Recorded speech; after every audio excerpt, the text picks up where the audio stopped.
Life can be very challenging and keeps trying to kill you, really. I mean, life is always trying to kill you in some ways, but what makes us continue on, what makes us keep living when life is trying so hard?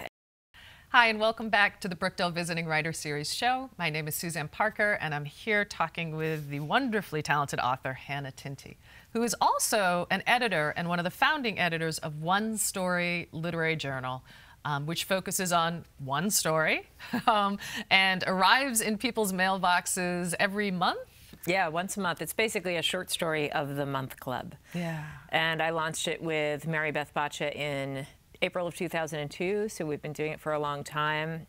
We are the only lit mag that publishes a writer only once, which is a rule that we made when we started. So we're working on issue 257, and we've published 257 different writers from around the world. But what we wanted to do was really create a literary magazine that's sort of simple, easy to read, treats every writer the same, and has a real relationship with their subscribers. So by coming out frequently, it keeps that connection going versus some lit mags that come out maybe once or twice a year. You kind of forget that you even subscribe to them, and you're like, oh, yeah, that's 250 so nice. pages that shows up. Yeah, but this you can stick in your purse or in your back pocket and take it with you. So we're actually one of the largest lit mags in the country. We have about 12,000 subscribers, and that gets a lot of eyeballs on some great fiction.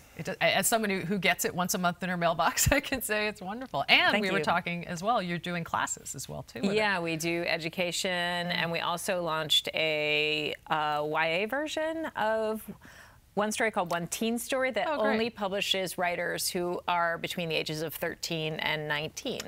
Oh, wow. So we do that 4 times a year. We have a contest, and we work with a lot of different high schools and junior high schools, and we've published some great teen writers as well. That's exciting. Yeah. That's exciting.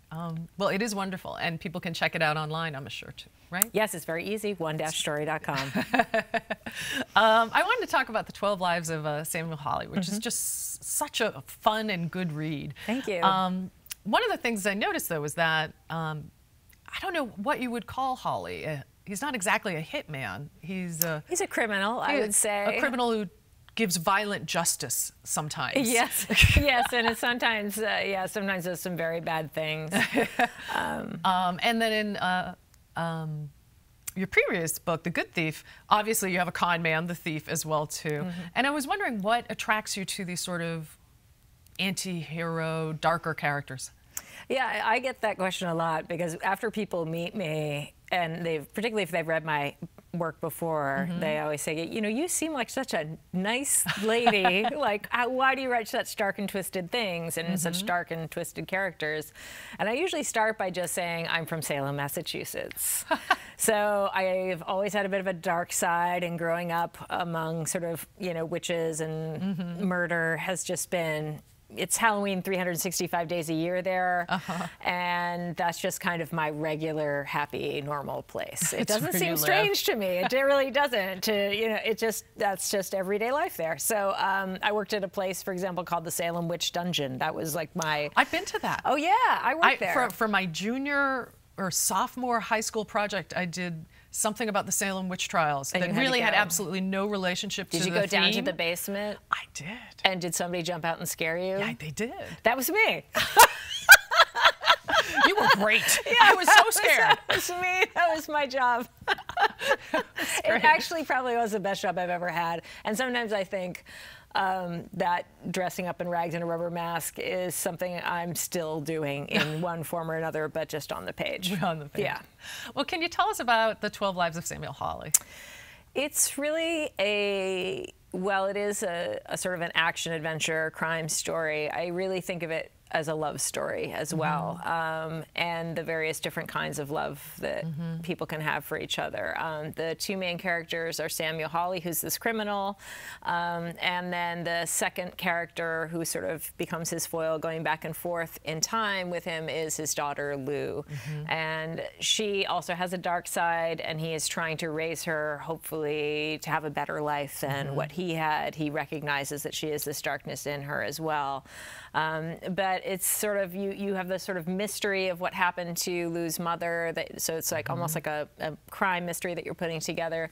But it's also a coming of age story, not just for Lou, but also for Holly, because I was interested, the story began with this thing called the Greasy Pole, which is a real contest that takes place every year in Gloucester, Massachusetts, where the local fishermen put a 45-foot telephone pole out over the town, out from the town pier, and the fishermen all get drunk, and they all try to walk the pole and grab a flag at the end.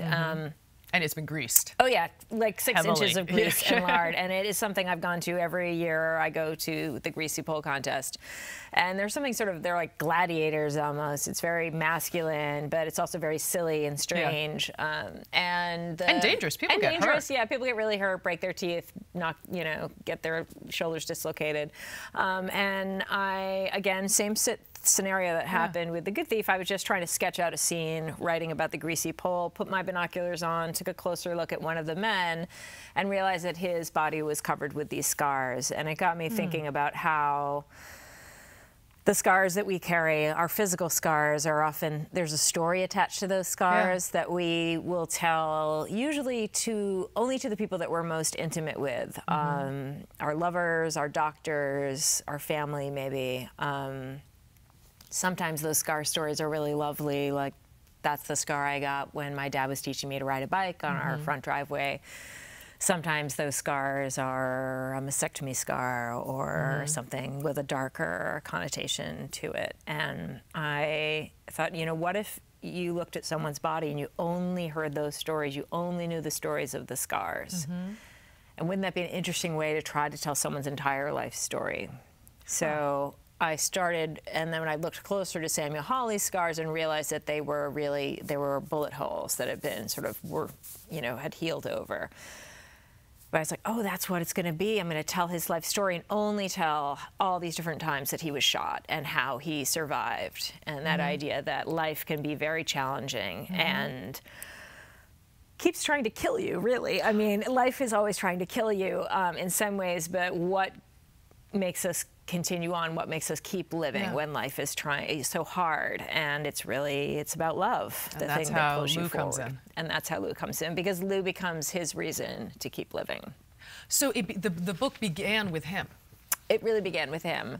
But do you still consider it his book? Well, I consider it sort of it's both their books. Yeah. There was a time, with any novelist, you're in this thing for years and years and years. I mean, the whole thing took me about 6 years to write.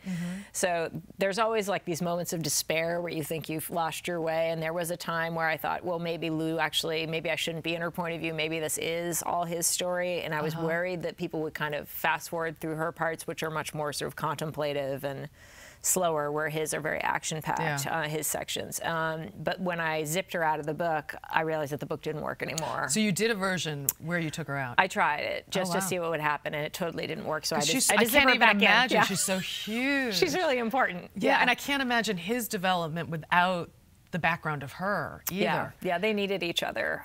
He needed some softening, and she needed, something to push against, as we all do. Was she there from the start? She was there from the start, from that first Greasy Pole scene that I was sketching out, because I was like, why is he doing this? I was like, if this guy's been shot all these different ways, like, he's a tough guy already. He doesn't have to prove his masculinity. By doing this crazy stunt. So then I looked around and was like, well, who's watching? What gets him on the pole? What gets him on the pole? And then I was like, oh, he's doing it for his daughter. And I didn't know why. But then I ask myself questions, and the story just unfolds. It's that thing that happens, and that's where the magic happens, where suddenly you realize, oh my God, this story, it's already been written. It's already so my subconscious already knows the entire story, and you're just discovering it. And that's where it gets very exciting, when you're.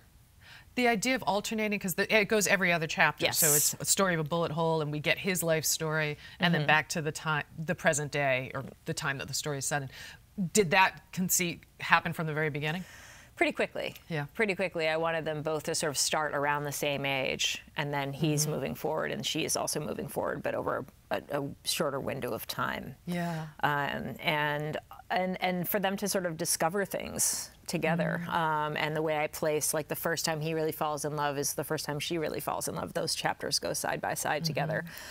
So these different, they're almost arcing as one. And I think there's that thing of, you know, that when we get older and we start seeing our parents as more fully rounded people and start understanding why, oh my God, that's why he does that, right? That moment where you suddenly, you find some sort of information about their past.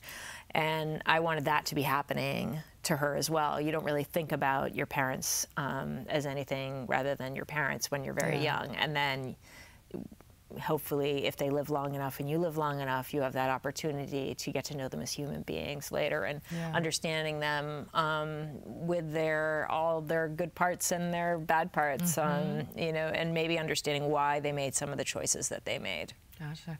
Well, we only have a minute and a half left, but I have two quick questions that I'm just dying to know the answers to, which is, without giving away the ending, I was so invested.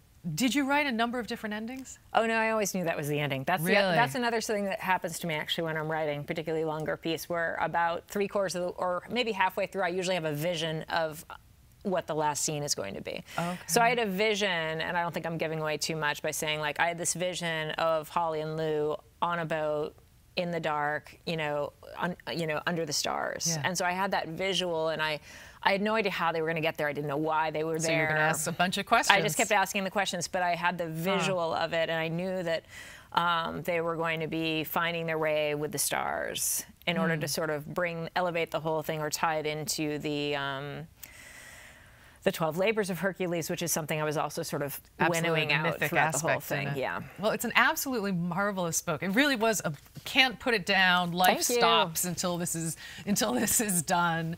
And so thank you so much for being on the show with us and talking with us. Yeah, this was really great. I've been speaking with Hannah Tinti, who's the author of The 12 Lives of Samuel Hawley.